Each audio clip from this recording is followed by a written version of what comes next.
Assalamu alaikum wa rahmatullahi wa barakatuh. Ndugu zangu, watu wanaomba dua kila mmoja kwa nia yake wapate msikiti. Hali ni mbaya sana, tena sana.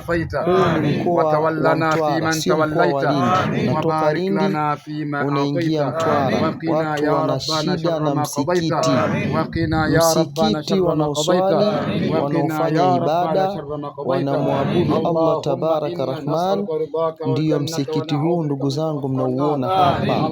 Shida yao kubwa, wangepata tofali 3000 na mifuko ya sumenti hata 30 ya kuanza ujenzi wa msikiti, wapatikane uanzilishi wa kujenga msikiti. Hali ni mbaya sana.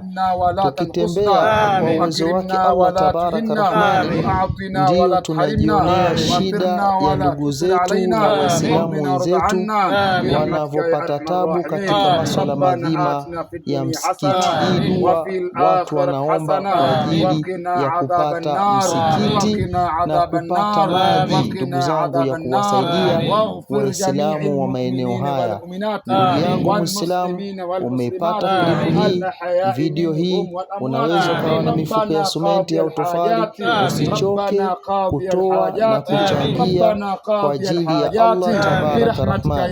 Ukitaka nikufikishe, nipo radhi nikufikishe mpaka hapa, uone uhalisia wa Waislamu wenzetu wanavyopata tabu. Shukran, asanteni sana, afwan.